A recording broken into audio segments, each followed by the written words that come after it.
푸른 산과 너른 들판, 그리고 정겨운 돌담길에 내리쬐는 햇살이 가득한 이른 아침.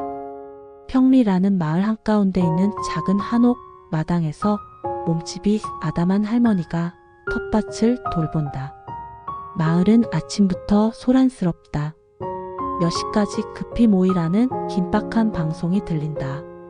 할머니는 방송 소리에 잠시 귀를 기울이더니 한숨 섞인 한마디를 내뱉는다. 거참, 왜 하필 우리 동네여? 할머니의 이름은 신혜.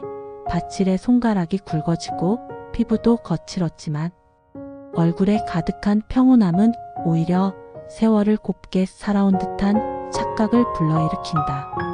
신혜는 예전 부모님 세대가 다 그러했듯 일찍 시집을 가게 되었다. 신혜 집은 가난했고 부모님은 먹고 살기 힘들 때라서 입이라도 하나 덜어내는 것이 그나마 살 길이라 생각했다. 신혜는 깊은 깡촌에서 학교라고는 초등학교밖에 나오지 못했지만 총명하고 배움에 대한 열망도 높았었다. 가난하여 못입고 못먹는 삶은 아쉽지 않았지만 초등학교로 끝나버린 자신의 꿈, 그것이 항상 서러웠다. 그래도 딱 한 번 가슴 설렜던 기억이 있었다. 바로 옆 동네 살던 순박하고 우직한 청년 성수 때문이었다. 신혜가 초등학교에 다니는 동안은 매일 성수를 볼 수 있었다. 그때는 전쟁이 지나간 지 얼마 안 되어 마을 사람 대부분이 가난했고 아이들 차림새 또한 너나 할 것 없이 한결같았다. 바로 검정 고무신의 어깨에 둘러맨 책보자기, 여자 아이들은 책보자기를 아이를 업듯 소중하게 허리에 둘러매고 다녔다. 신혜의 기억 속에는 그 초등학교 시절이 자기 인생에서 가장 빛나는 계절로 각인이 되었다. 평리 마을에서 학교까지는 십리길, 성수랑 무슨 이야기를 했는지 내용은 기억에 없지만 왕복 20리길을 고작 서너 명뿐인 동네 아이들과 함께 매일 걸으며 웃고 깔깔거렸다. 물론 그 중에는 항상 성수가 있었다. 지금 생각해보면 신혜에게는 부족한 것도 두려운 것도 아픔도 없는 모든 것이 충분하고 아름다운 때였다. 다만 그것이 전부였다. 초등학교 시절은 그렇게 훌쩍 지나가 버렸다. 초등학교를 같이 마쳤던 동네 친구들도 별반 다르지는 않았다. 대부분 도시로 떠났다.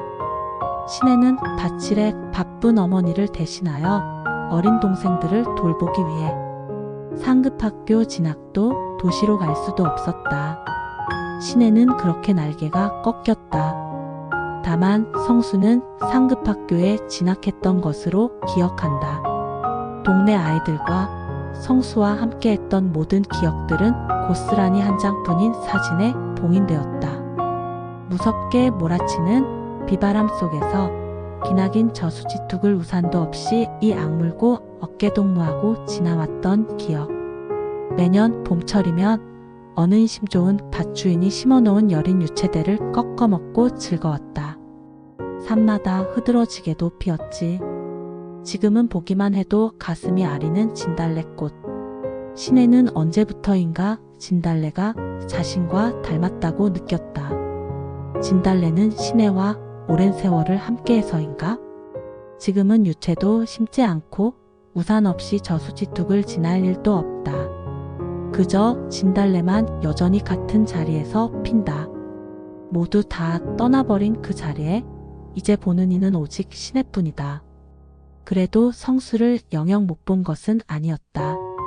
참 얄궂게도 신혜가 냇가에서 빨래를 하고 있을 때면 가끔씩 성수가 그 앞을 지나가곤 했다. 그럴 때면 꼭 곁에 와 앉아서 그간의 이야기를 들려주었다. 상급학교 이야기, 그리고 여기저기서 들어모은 세상 이야기를 재밌게 들려줬다. 신혜는 자신의 처지를 성수에게 보이는 것이 싫었지만 이내 성수를 통해 듣는 학교 이야기, 세상 이야기가 좋았다. 그래서 은근히 기다리는 날도 많아졌고 행여 만나지 못한 날은 스스로를 지랄 맞다 여기면서도 많이 아쉽고 서운했다. 성수는 가끔씩 주머니에서 무엇인가를 꺼내주기도 했다. 지금은 기억이 가물가물하지만 서툴게 적은 시나 글도 있었고 성수 생각에 예쁘다거나 의미가 있는 것들을 주었던 것 같다. 신혜는 그것이 자신을 향한 성수의 마음이라는 것을 이내 알아차렸고 그 생각을 할 때마다 왠지 가슴이 두근거리고 혼자서도 얼굴이 빨개졌다. 그렇게 두 사람의 마음은 익어가고 있었지만 신혜는 마을에서 밥술이나 먹고 산다는 집에 그만 갑자기 시집을 가게 된 것이다. 집이 매우 가난했던 성수는 그나마 부자로 알려진 집에 시집가는 신혜를 포기해야만 했다. 어느 날 성수는 꼭 성공하리라 맘을 무질게 먹고 서울로 향했다. 신혜 부모의 기대와는 달리 부자라고 소문난 신혜의 시댁살이는 처참하기만 했다. 남편은 일찍이 병이 들어 있었고 그래서 신혜와 혼사를 서둘렀다는 것을 뒤늦게 알게 되었다. 신혜는 시집을 간 이듬해에 딸을 낳고 그 이듬해에 바로 아들을 낳아 두 자녀를 갖게 되었지만 병든 남편은 아무 일도 할 수 없었고 시부모가 모두 돌아가신 후에는 가세가 급격히 기울었다. 급기야 남편도 곧 세상을 떠나고 두 아이와 홀로 남은 신혜는 모든 것이 무섭고 두려웠다. 그러나 똘망똘망한 아이들의 눈동자를 바라보고 있노라면 다시 일어서야 한다는 강인한 다짐으로 더욱 힘을 내곤 했다. 땅콩 농장일, 남의 집 일봐주기, 날품팔이 등등 아이들을 굶기지 않으려고 힘든 일도 마다하지 않았다. 동네 사람들은 젊은 나이에 혼자 되어 두 아이를 키우는 신혜를 측은히 여겨 자기 자식 돌보듯 신혜의 아이들을 알뜰히 살펴주었다. 그래서 신혜는 더욱 고향을 떠나지 못했다. 아니 떠날 수도 없었다. 세상 물정을 모르는 신혜에게 바깥 세상은 너무 두려운 곳이었다. 마을 사람들은 자꾸만 팔자를 바꿔보라며 중신을 서주기도 했다. 그러나 신혜는 자기 자식들이 천덕꾸러기가 될까봐 이를 악물고 혼자 버티며 아이들을 길러냈다. 그렇게 순혜는 자식들을 먹일 수만 있다면 무슨 일이든 닥치는 대로 했고 자신의 처지를 생각하면 억장이 무너지는 날도 있었지만 그 많은 세월 동안 순혜는 가슴으로만 울었다. 눈물을 흘리는 것조차 사치로 느껴졌기 때문이다. 그렇게 세월은 흐르고 흘러 아이들은 모두 장성하여 서울에서 자리를 잡았고 신혜는 벌써 70세 할머니가 되어 고향 마을을 지키며 살고 있다. 신혜는 고향을 지키는 것에 대한 자부심과 삶의 무게를 동시에 느끼며 억척스럽게 살아왔다. 신혜는 가끔 낡은 앨범을 펼쳐보곤 한다. 빛바랜 흑백 사진 속에는 앳된 신혜와 늠름하고 순박한 성수의 모습이 동네 아이들 사이에 보인다. 성수는 왜 그리 급하게 마을을 떠났을까? 나 때문이었을까? 그 사람 지금 어찌 살고 있을까? 살아는 있을까? 그렇다면 한번 보고 싶구만. 거참 나도 망령이구만. 이 나이 먹도록 아직도 궁금할까? 어쩌면 신혜는 그 참혹한 세월 속에 한 번도 피어보지도 못하고 오롯이 추억 속에 묻힌 성수와의 인연을 아무도 몰래 보석처럼 숨겨두고 혼자만 바라보며 살아왔는지도 모른다. 그런데 요즘 신혜가 살고 있는 평리마을에 대규모 공장 설립 소식이 들려온다. 마을 주민들은 공장 설립 찬반을 두고 서로 갈등하며 갈라서고 소란스럽다. 공장 설립을 주도하는 사업가가 곧 마을 사람들을 만나러 온다는 소식이 전해졌다. 반대편에 섬 마을 사람들은 그날을 벼르고 있었다. 신혜는 이제 텃밭일을 마치고 낡은 평상에 앉아 손수 길러낸 콩나물을 다듬고 있다. 나이에 맞지 않게 손은 능숙하다. 멀리서 검은색 고급 세단 한 대가 마을 입구로 들어서는 것이 보인다. 마을이장 영철이 시내에게 다가오며 말한다. 누님, 차 한 대가 들어오는 거 봤수? 저 차가 공장 지을 사람 차라는데 누님도 마음 좀 열어보소. 평생 이리 힘들게 살 수는 없지 않소. 영철은 공장 설립을 적극 찬성하는 입장이었다. 어이 영철, 나는 평생을 이 고향 땅에서 살았어. 이 땅이 내 전부여. 공장? 우리한테 돈 좀 쥐어주고 땅 뺏으려는 속셈 아니겠어. 애구, 고집불통이시구먼. 영철은 그래도 시내를 존중하며 말한다. 곧 고급 세단이 시내의 집 앞에 멈추자 두 사람은 눈을 동그랗게 뜬다. 차가 왜 여기서 멈추지? 시내와 영철은 거의 동시에 눈짓으로 말한다. 정갈한 양복 차림에 흰머리가 성성한 노신사와 비서인 듯한 젊은 남자 한 사람이 차에서 내린다. 노신사는 영철을 지나쳐 곧장 시내에게 다가온다. 시내는 남자를 빤히 쳐다본다. 낯선 듯 익숙한 얼굴이다. 시내 맞제? 나 성수여, 나 알아보겠는가? 시내는 얼떨결에 다듬고 있던 콩나물 바구니를 떨어뜨리고 일어선다. 세월만큼이나 많은 수의 콩나물이 사방으로 흩어지며 땅에 떨어졌다. 시내는 자기의 눈과 귀를 의심했다. 50년의 시간이 한순간에 사라진 듯 시내는 젊은 시절 성수의 얼굴을 지금 앞에 서 있는 노인의 얼굴에서 찾아내려 애쓴다. 아, 진짜 성수? 시내는 이 말밖에는 달리 할 말을 잃고 그저 눈동자가 흔들렸다. 미안하다. 내가 정말 많이 늦었다. 너무 늦게 와서. 미안하다. 맑은 하늘에는 벌써 고요하게 달이 오르려 했다. 시내는 성수에게 뜨끈한 숭늉을 내어준다.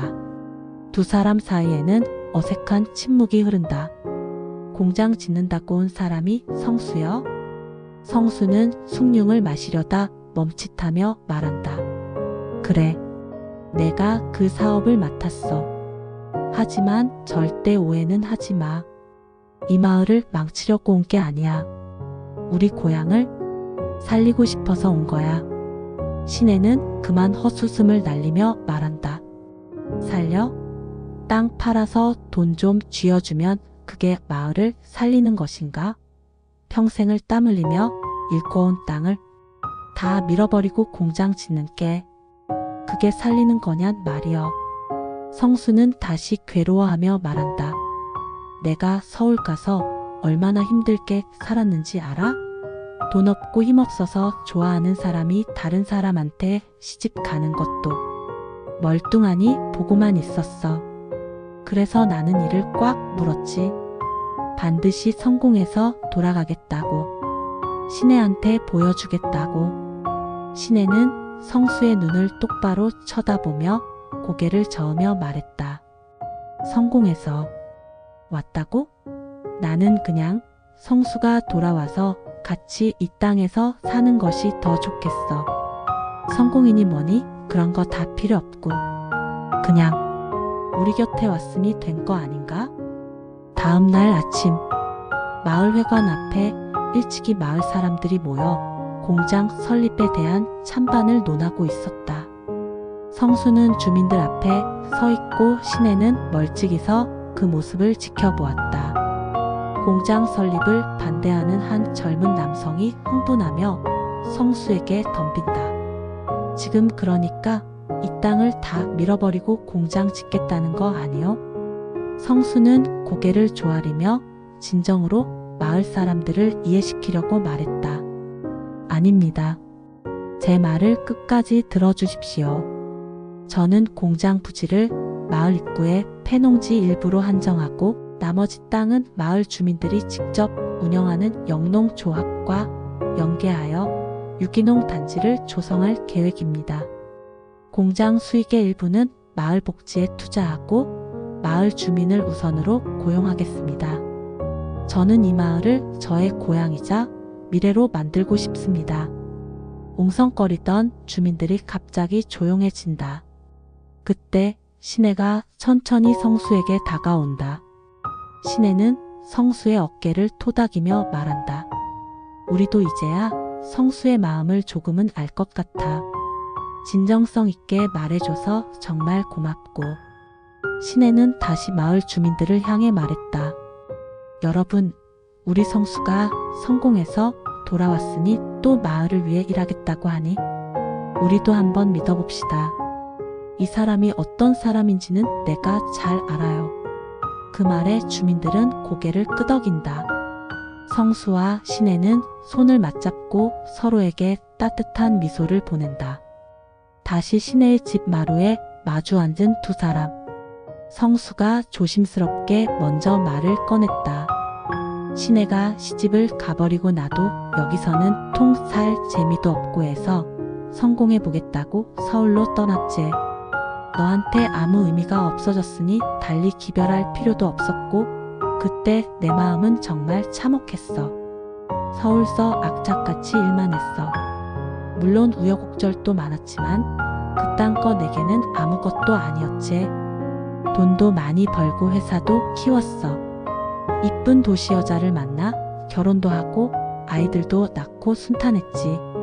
그런데 나는 가정에 별로 애정을 주지 못했어. 맨날 일만 쫓아다녔고 바쁜 생활에 치여 살다 보니 아내와는 그저 함께 사는 타인 같았어. 따스함이 없었지. 자식들도 마찬가지였어.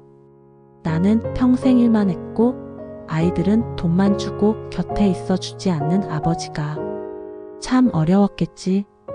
이제는 지들 애미도 떠나버리고 나에게는 전화 한 통 없는 날이 여러 날 되었지. 이런 것이 성공인지 잘은 모르겠지만 정신이 들고 보니 내 곁에는 아무도 없더라. 이 나이에 혼자라는 게 얼마나 무섭고 외로운지 몰라. 성수의 손이 가늘게 떨린다.